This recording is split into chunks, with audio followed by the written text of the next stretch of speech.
আপু, তোর হাজবেন্ড নাস্তা খেতে পারবে তো নাকি তাকে শিখিয়ে দিতে হবে? কি বলতেছিস এসব? নাস্তা খেতে আবার শিখিয়ে দিতে হয় নাকি? না, গ্রামের ছেলে তো এত খাবার একসাথে দেখেছে কিনা সন্দেহ আছে। কাঁটা চামচ দিয়ে কিভাবে খাবার খেতে হয় সেটাও যে জানে দেখে মনে হচ্ছে না, তাই ভাবলাম শিখিয়ে দিতে হবে কিনা কাঁটা চামচ দিয়ে কিভাবে নাস্তা খেতে হয়। আমাকে চামচ দিয়ে নাস্তা খাওয়া শেখানো লাগবে না, আমি নিজে তো নাস্তা খেতে পারবো। এই শোনো, আজকে তুমি সারাদিন রুমের মধ্যে থাকবে, রুম থেকে বেরোবে না। কেন আম্মা?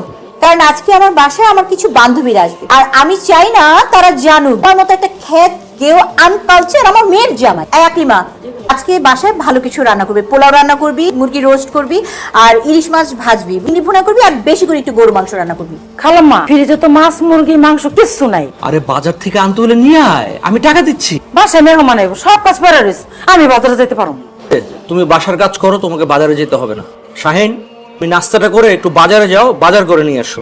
কি বলতেছেন বাবা, আমি যাবো বাজারে? তুমি তো সারাদিন ঘরে বসেই থাকো, খাও আর ঘুমাও, বাজার করে সমস্যা কোথায়? পাপা বলতেছে বাজারটা করে নিয়ে আসো, বেকার মানুষ অন্তত কিছু একটা করে খাও। ঠিক আছে, আমি বাজারে যাচ্ছি। আচ্ছা, নাস্তা করে তারপর যাও। পেট ভরে গেছে, বাজারে যাই। এভাবে ওকে দিয়ে বাসার সব কাজ করাতে, বাসায় বসিয়ে বসিয়ে মাগনা মাগনা খাওয়া যাবে।